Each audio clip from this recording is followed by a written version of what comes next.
All right, we are live. Welcome, everyone.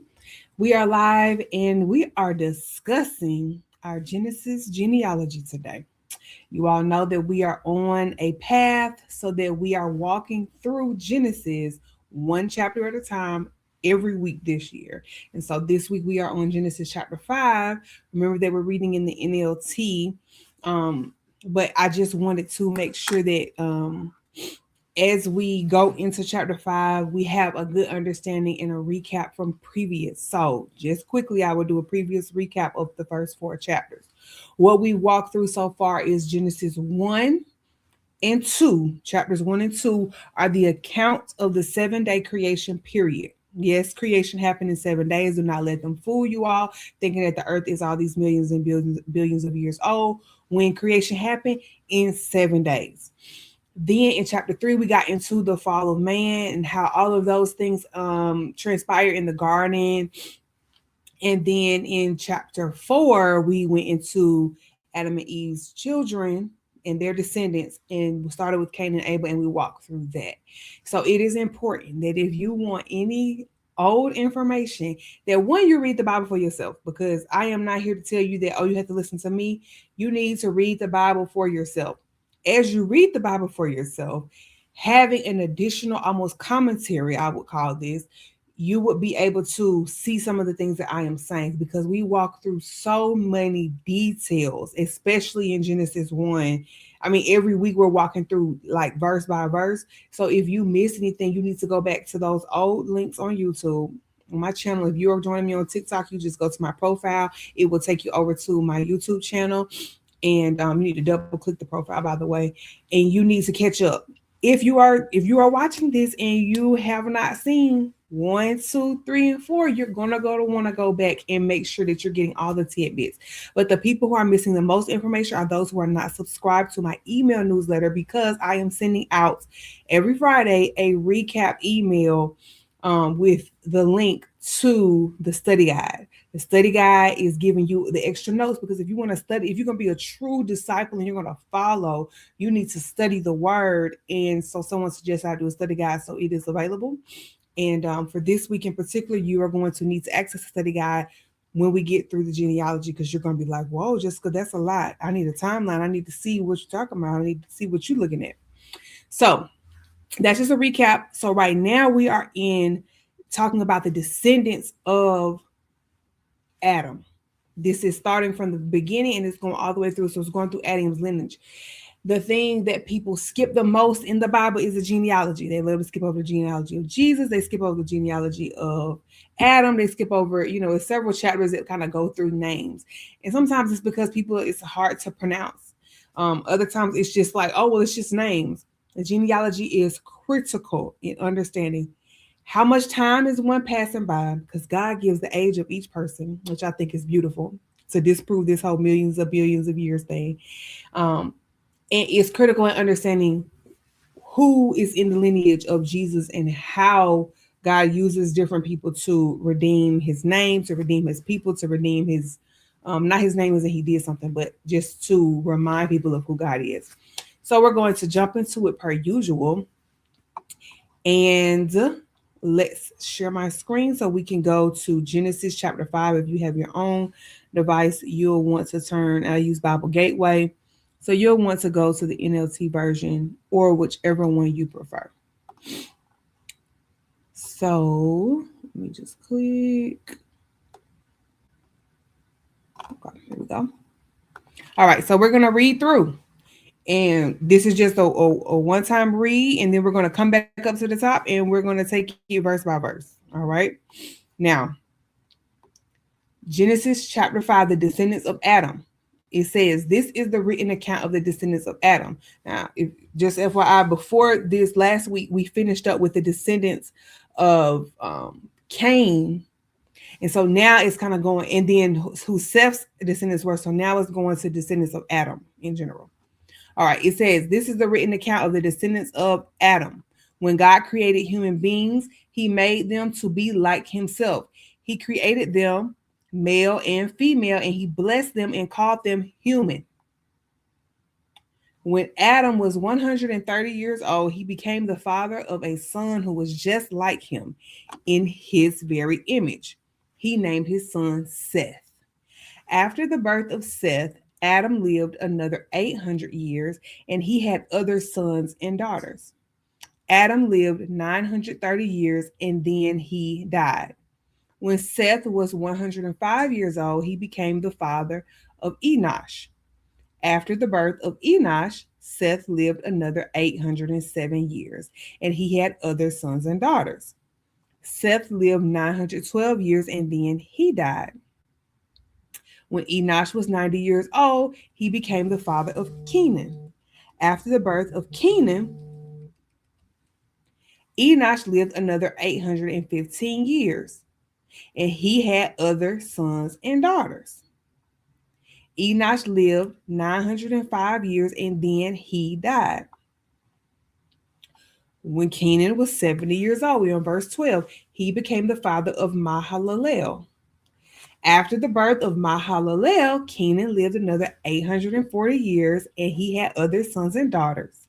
Kenan lived 910 years and then he died.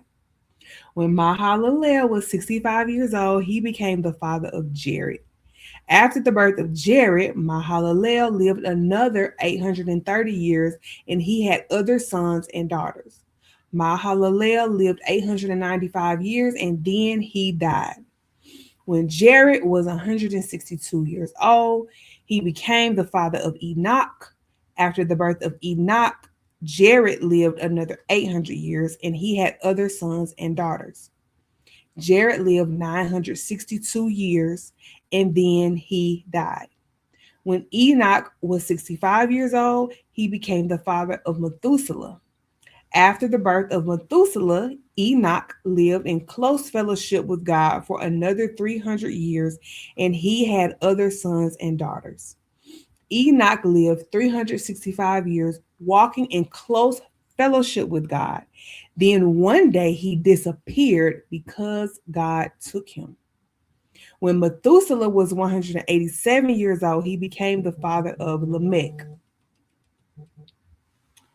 After the birth of Lamech, Methuselah lived another 782 years and he had other sons and daughters.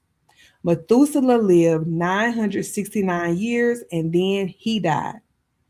When Lamech was 182 years old, he became the father of a son.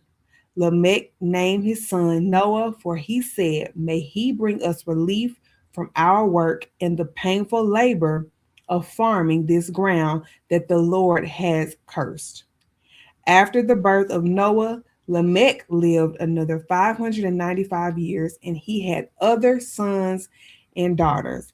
Lamech lived 777 years and then he died. After Noah was 500 years old, he became the father of Shem, Ham, and Japheth. All right. So, per usual, we take in all that and we figure out how we feel after reading. That was a true mouthful just because it's numbers. And I don't know about y'all, but I try to follow the numbers, make sure the math is mathing. And so sometimes that is a good mouthful, but it's got a lot of good gems in it. And so we're going to take it back to the top. Now, if you were here last week, you also recall that some of these names sound really similar to some of the names of Cain's descendants, but they're not the same people. So, like Enosh, Enoch, Mahalalel or Methuselah have a similar name. Let's go back to chapter 4 because I'm going to just share with you some of those similar names. It's down in starting at verse 17. It says Cain had sexual relations with his wife and she became pregnant and gave birth to Enoch. So there's an Enoch in Cain's line who then had a city named after him. And then there was also an Enoch down the line in Adam's line. Irad is not a similar name, but Mahushael sound like Mahalalel and Methuselah.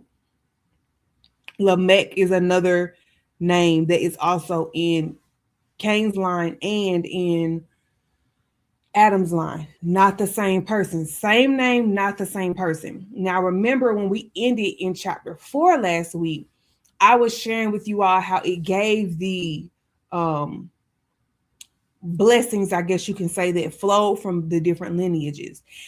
One of the things that came from Cain's lineage was that there were the nomadic tribes, there was blacksmithing, um, and then there was, who else had a, let's see, because it says that Lamech had two sons, so his brother's name was Jubal.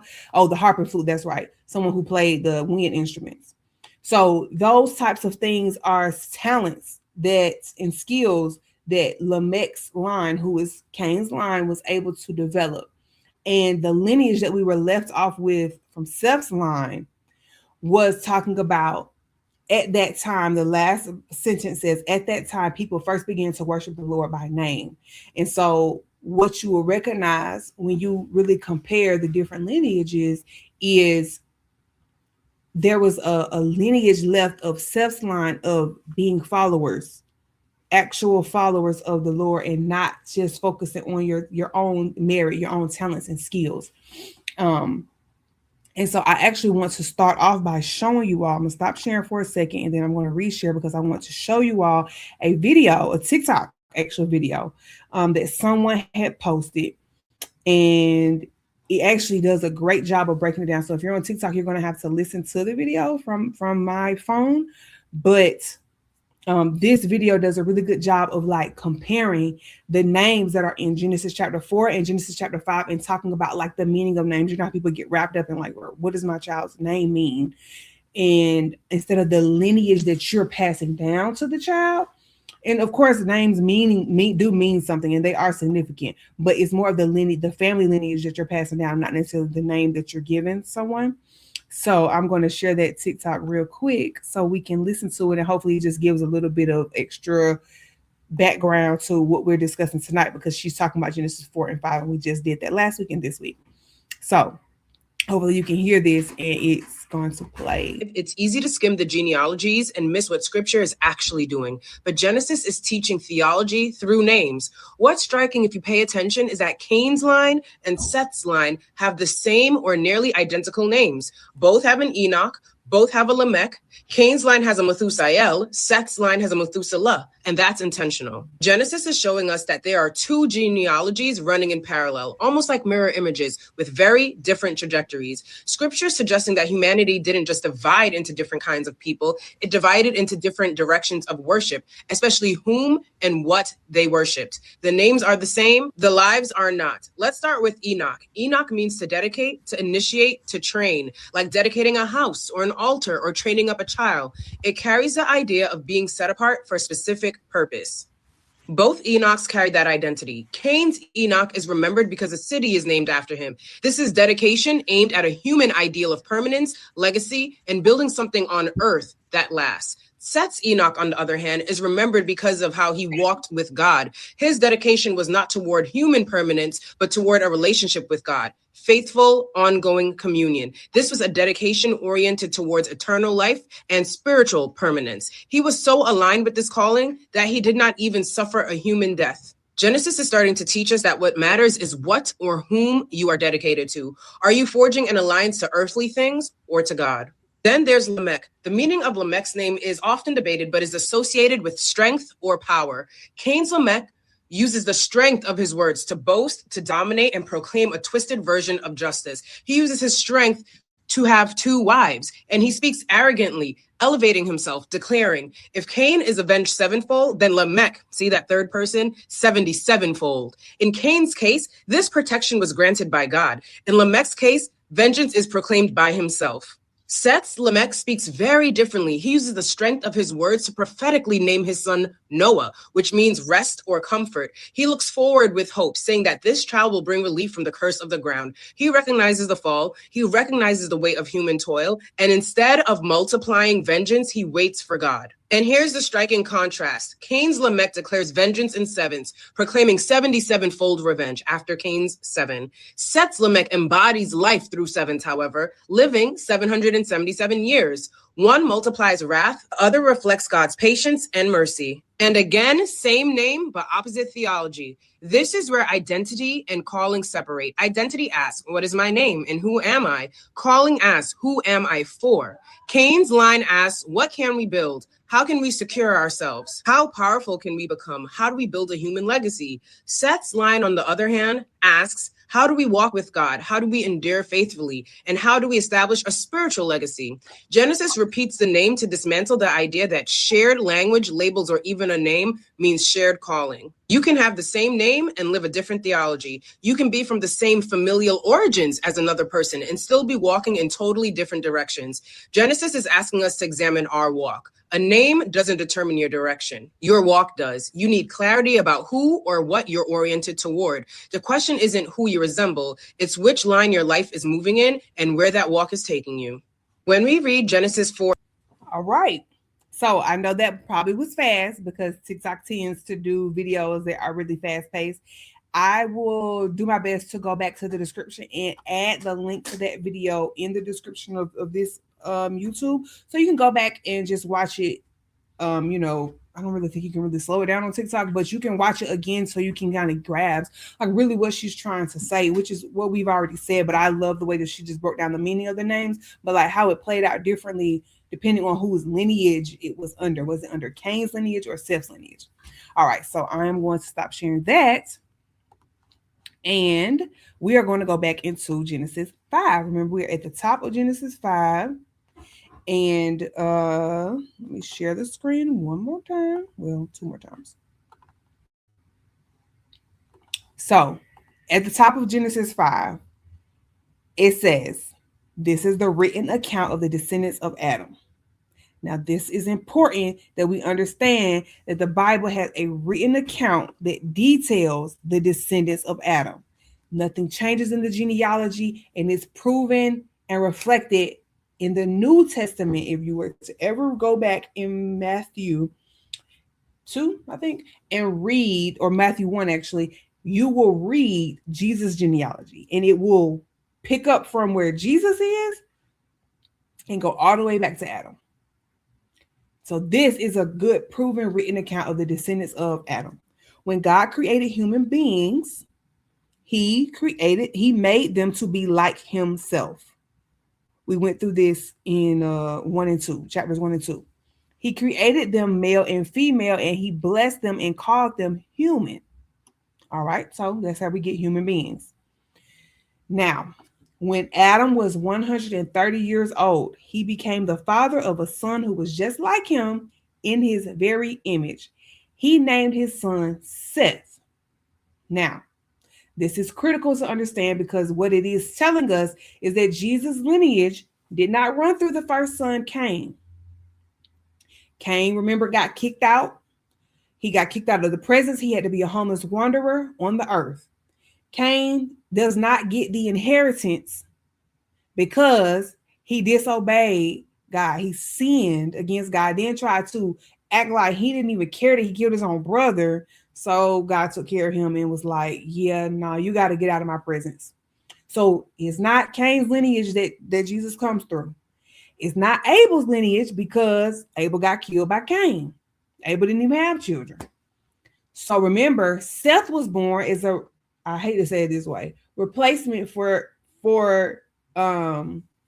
Abel because Cain killed Abel. That's literally what Eve said, is because Cain killed Abel, God has given me another son, Seth. So we're talking about Seth's lineage versus Cain was last week. Now, look at this, 130 years old. All right. Now, I like to do the math, and I'm like, okay, if Adam was 130 years old when he had Seth, that means he was younger when he had Cain, well, when he had Abel, and even younger when he had Cain. It never tells us how old Adam was when he had Cain. So we don't know the difference in age between the two brothers. However, we do know that they were born after the garden. So what I tried to picture in my head is Adam and Eve were in the garden. It never tells us how long they were in the garden. It tells us what they were supposed to be doing in the garden, but we don't know how long they were there before the serpent came and deceived Eve. I like to believe that it was a significant amount of time. Why do you believe that, Jessica? Because Adam didn't have Seth until he was 130. Let's say Cain and Seth, I'm going to give them about at least 15 to 20 years apart. Maybe Adam was about 100 years old at the oldest when he had Cain. So I say this to say, well, maybe they didn't come out the garden until Adam, like maybe Adam and Eve lived there for quite some time before they were kicked out, and then they started having children. Because they didn't have children while they were in the garden, it was after the garden. People like to almost like make it seem like all of Genesis chapters 1, 2, and 3 is happening back to back. It starts to slow down after Genesis 2. So remember, we have the first 7 days of creation that are in Genesis 1 and 2. By the time we get to chapter 3, there is a period of time. We just don't know how much time has passed by. But it is in this period before Adam was 130 years old that the garden incident is happening with the serpent and Eve and the fruit of the tree of the knowledge of good and evil. All that's happening sometime before he's 130 years old. I would say sometime before he was 100 years old, because he had to have Cain, he had to have Abel, then he had Seth. Well, Cain was old enough to grow up and like produce from the land before he even killed his brother. So I give or take, let's say he was somewhere between like 15 and 20 years old when all that transpired. So that's why I say I believe that Adam and Eve were in the garden for a significant amount of time. So don't think of it like, oh well, Eve was created and then she went in and she was deceived right away. No, not necessarily. Like nobody can actually prove that. And I do believe there was a significant amount of time. I can't prove that either, but I'm just saying based on the fact that Seth was born when Adam was 130 years old tells us that there was so many years that passed by. And this says 130 years old. It means 130 years old. It does not mean his age was different because back then they lived long. Like it's still 130 years. It doesn't change the amount of years. Just like a day is a day in Genesis 1, a year is a year in life as well. Okay, so he had Seth. After the birth of Seth, Adam lived another 800 years. And he had other sons and daughters. All right, so this explains a lot within just those two sentences. Beyond Cain, Abel, and Seth, there are other sons and daughters. We don't know about their lives. The Bible never details anything about their lives. We just know that other sons and daughters existed. Why do we know that? Because it says, after the birth of Seth, Adam lived another 800 years. This is after Seth, another 800 years. During that time of 800 years, he had other sons and daughters. All right. We don't know how many, but that is a significant amount of people being born, enough to populate the earth. So people are always questioning, were there other people on the earth? Yeah. Other sons and daughters. Do we know the details of them? No, but there were other sons and daughters. So it is easily populated because all you need is two people to start a whole, generation of a family.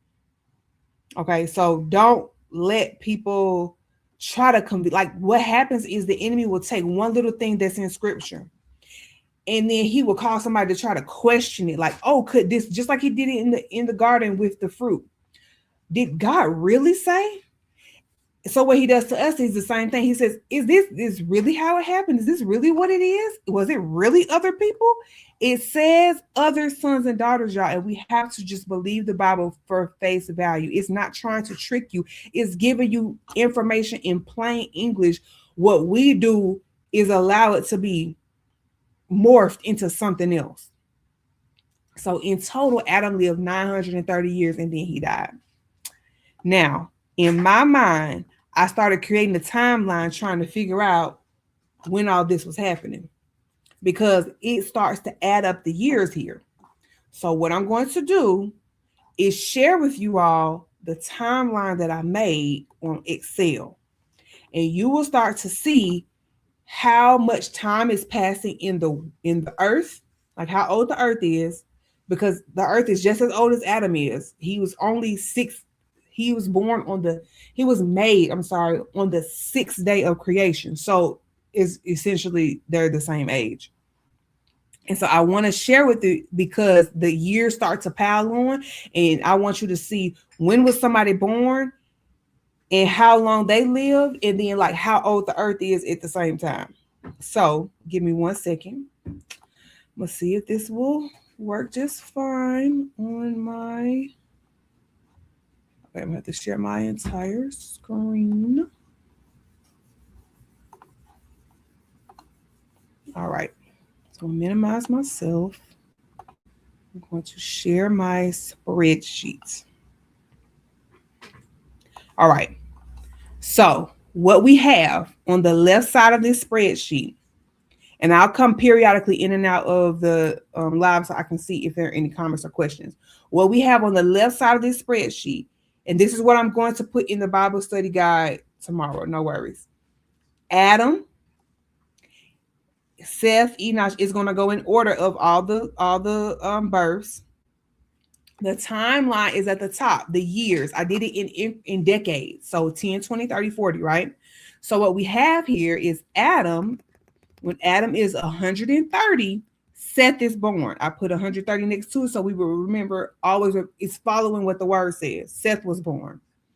After Seth was born, it says Adam lived another 800 years. So we scroll all the way over. I'm just showing you how to read it. So when you see it tomorrow, you'll know how to go over. Adam lived another 800 years. And so he was 930 when he died. All right. Now I color coded this so that you can see, in addition to Adam, you have Seth. All right. Seth is born. Seth is the next one. Seth at 105, it said had Enosh. After Enosh, he lived and he died at, let's go all the way over. He died at 912 years. Let me go back to the Bible. And it's going to show us that Enosh lived for 912 years. Yeah. I mean, not Enosh. Seth lived for 912 years because he lived another 807 years after he had Enosh. All right. So as you can see, it's going to give you the year that the child was born, just like it says Seth was 105 years.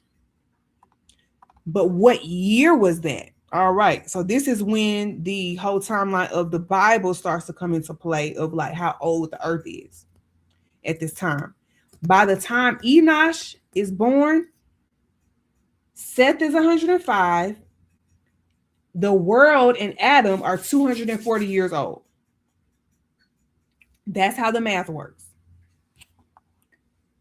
Let's try another one. Enosh had Kenan when he was 90. This is what this is saying. Enosh had Kenan when he was 90.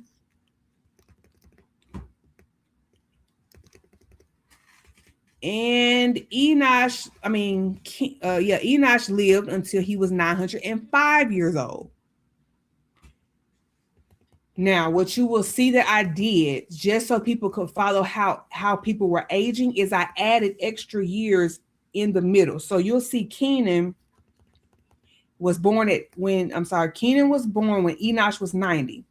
Well, obviously Enosh is getting older. So by this time, when it's year 360, see, this is 360. We're on Enosh. When Enosh is 360, sorry, let me say that one more time. When the world is 360 years old, Adam is also 360 years old because he's the only one that correlates with this. Enosh is 125 years old. By the time you come down here, when the world is 460 years old, it's showing us that Enoch is 225 years old. I did it for every 100 years. So by the time he's 325 years old, the world is 560 years old. So I hope you're able to see, like, I was just adding an extra, just every 100 years, I'm trying to track their ages, depending on what decade they were born. I'm just tracking their age so you can see how they're aging and how the world is also aging. I needed to see it this way because I wanted to see, like, how long do these people live? Well, I'm glad you asked. In general, Adam lived, and this is just an overarching perspective. Adam lived to see Seth, Enosh, Kenan, Mahalalel, Jared, Enoch, Methuselah. Methuselah? I gotta look at his name again. I always get it mixed up. And Lamech born. Look at this. Adam is 930. When Adam is 930, all of these people are living. So he got to see the 10th generation. And I think that's beautiful. By the time Seth dies, he got to see all of generation. And I have literally used this to track when Noah was born. I mean, yeah, by the time like Noah is even born, by the time, and this is not in this chapter, but this is, I'm just telling you so that as you study it, you can see Noah is here. It says by the time Noah is 500, he has 3 children.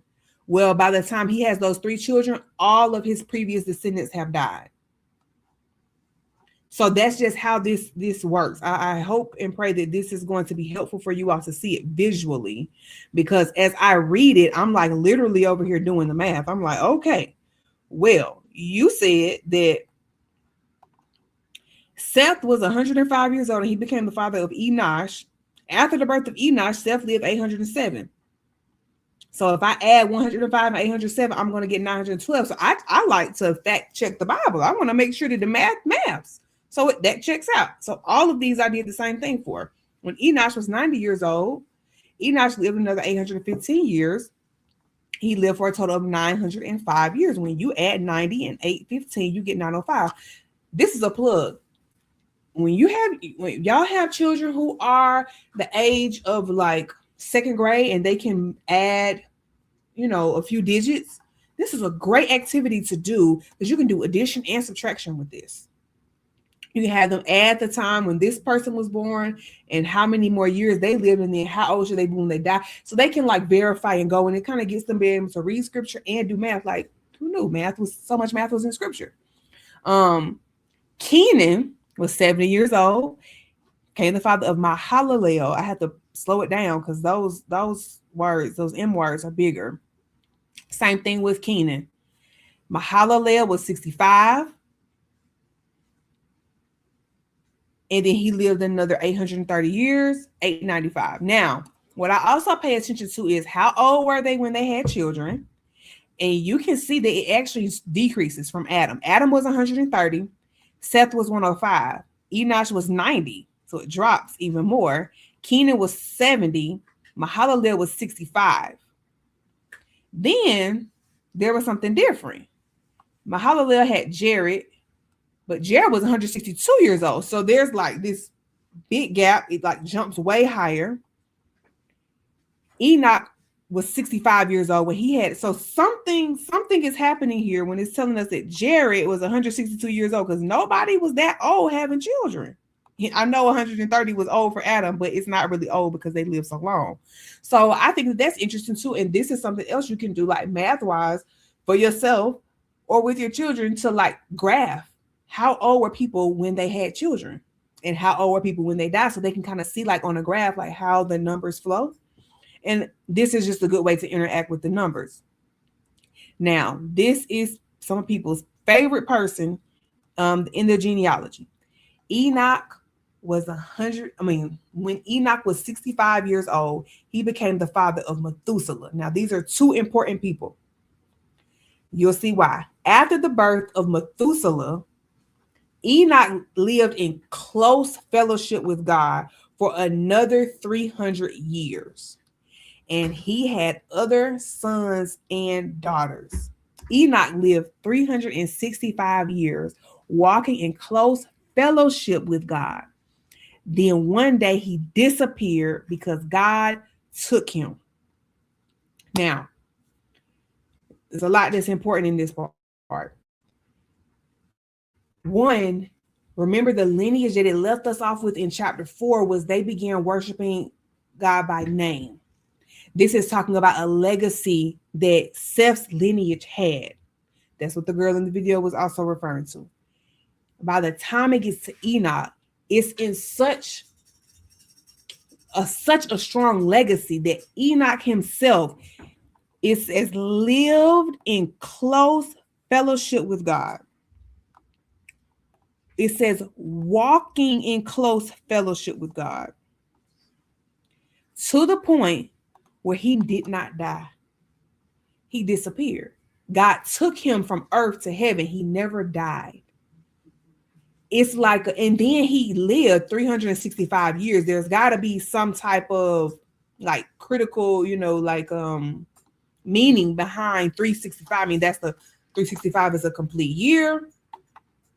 He had a complete life, but he did not die.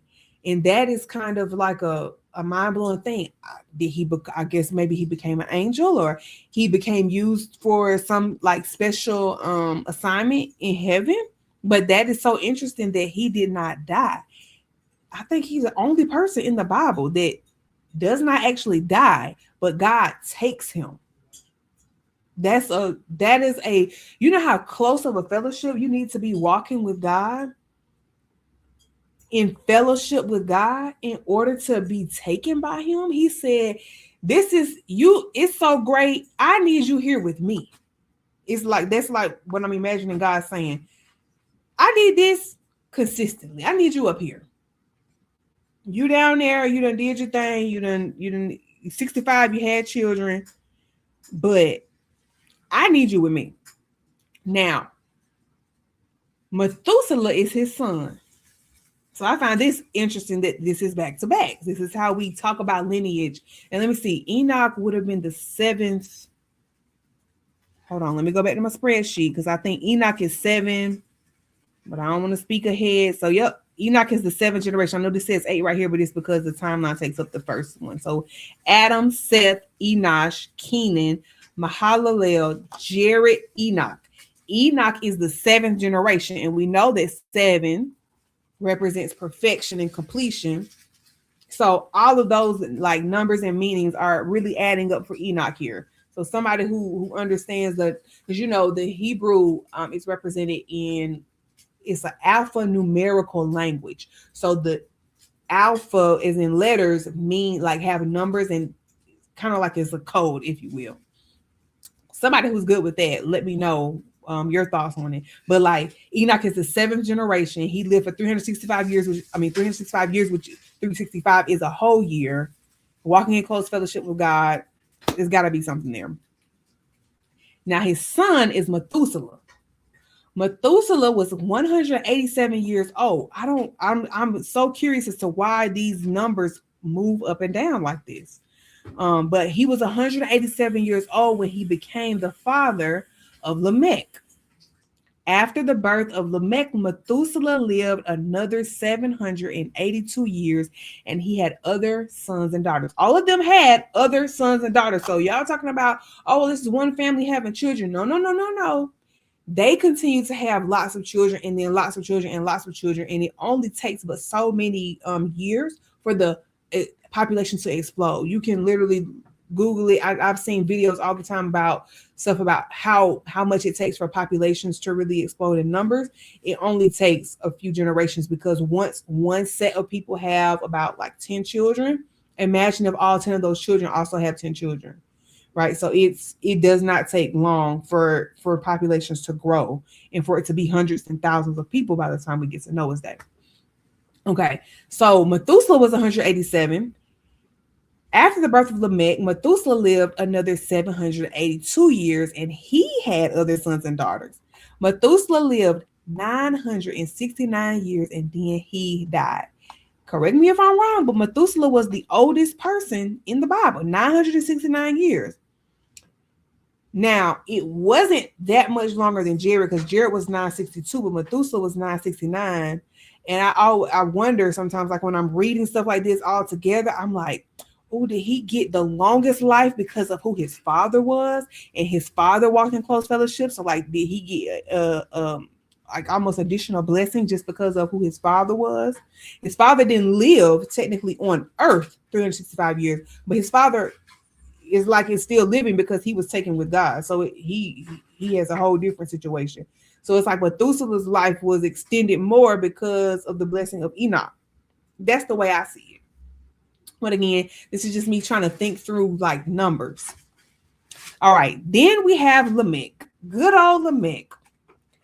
Lamech was different Lamech from chapter 4. Remember that Lamech was arrogant, and that Lamech was talking about, he gonna get vengeance for 77 years. Well, this Lamech lived for 777 years. Lamech had a son. He named his son Noah. When he named his son Noah, he said, "May he bring us relief from our work and the painful labor of farming this ground that the Lord has cursed." So Lamech had a son, and he named him in a hopeful situation. Like, may he be a blessing for us and bring us relief. It says, the footnote says that Noah sounds like a Hebrew term that can mean relief or comfort. They were working so hard. Why were they working hard? That tells us to go back to what happened. Remember, chapter 3, the curse on Adam specifically said that he would have to work and toil the ground, and he would eat by the sweat of his brow. So Lamech is saying, may this son be the breaking of that curse.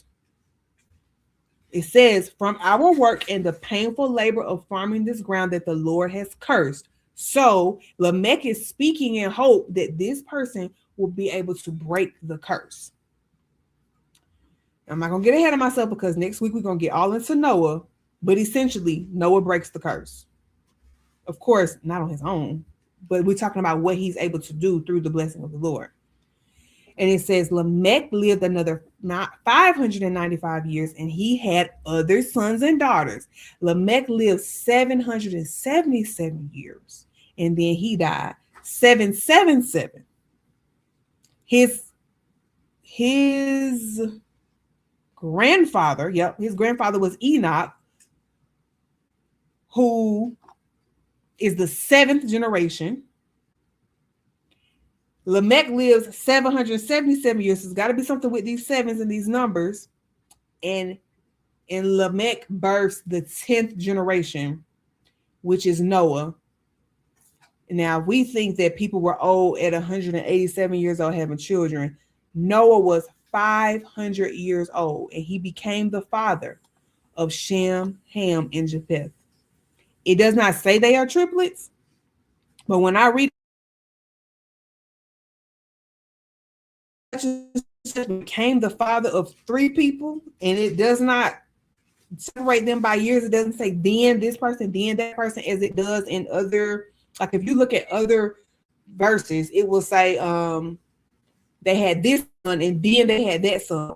This is just all in one sentence. That leads me to believe Noah had triplets, Shem, Ham, and Japheth. Now, obviously, there's an older, because they can't come all out at the same time. So Shem, Ham, and Japheth is naming them in birth.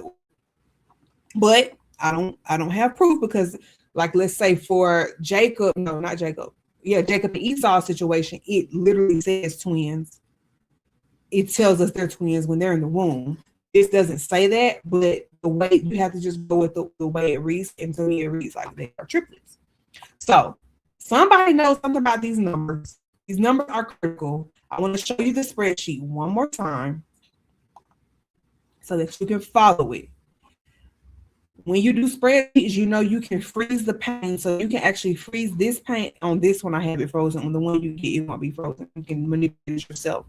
You can also edit the one that you get, because you can make a copy of it in Google Drive and you should be able to edit it however it works for you. I did it based on how I needed to see it. And so again, when you go in, you'll be able to go to a person's name and you'll be able to say, okay, Keenan, and you have to scroll all the way over and you'll get to see when was Keenan born. All right, Keenan was born here when his father was 90. And then this is his life. When he was 70, he had Mahalalel. And then every so many years, I put how many, how old he is. And so you'll be able to follow it all the way to this person's death. It will tell you the year they died. So you'll be able to verify that with scripture to say, like, okay, they died at this particular age. But then remember, at the top, it will also tell you how old the earth is. And I needed to do it that way because I needed to see how old the earth is. Now, this is just for our references in Bible study. Let me also prepare you for next week because we're going into the flood and we're going into Noah. This is Noah. Lamech had Noah when he was 182 years old. By the time Noah is 500 is when he is having children. Sorry, let me go down. Noah is 500. He's having children. Remember, he has Shem, Ham, and Japheth. Shem, Ham, and Japheth are born. And by the time they are born, the earth is 1,550 years old. So you know how people are always describing on how old the earth is and like all the time that passed? Up until the end of Genesis chapter 5, the earth at this point is 1,550 years old. Why do I say that? Because at the end of chapter 5, it just told us that when he was 500 years old, became right here. How old is the earth? The earth is 1,500 years old.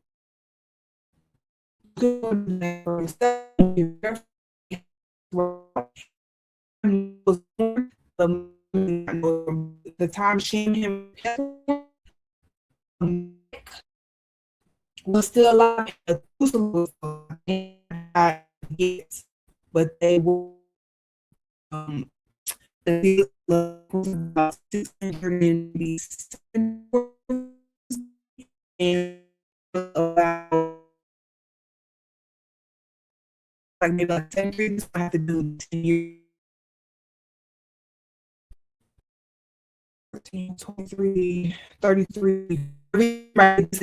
So it's easier to count. 43, 73 years old. So 90 years before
Okay, I don't know what happened to StreamYard on that, but I ended my live on TikTok. If there are questions, now is a good time to go ahead and add questions into the comments. But I wanted to be able to walk through Genesis 5 with y'all, and hopefully the timeline was very helpful. And again, I'm going to send that out with the Bible study guide tomorrow, so we can we can just be vigilant and study that for ourselves to gain more insight into the genealogy. But it's very helpful for me to see how old the earth is as different people are being born, and how good of a God that we have that He gave us all those details. No detail in the Bible is unnecessary. It's a matter of our interpretation of the details that are given to us.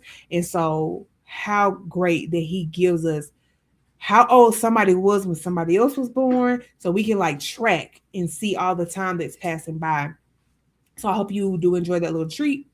And if there are no questions, I will see y'all next week. We are doing chapter 6. This is getting into the Noah, and we starting to talk about some of things going on at the time of Noah. And so this is almost like a new it's a new generation for sure, but it's like a new era, if you will, because we getting into the flood. So the first era, is definitely, it's all ancient history, considered ancient history, but this is like creation, and now we're getting into the flood time. So this is like a different era of history. So I look forward to talking with y'all next week. I hope you have a good one and be blessed.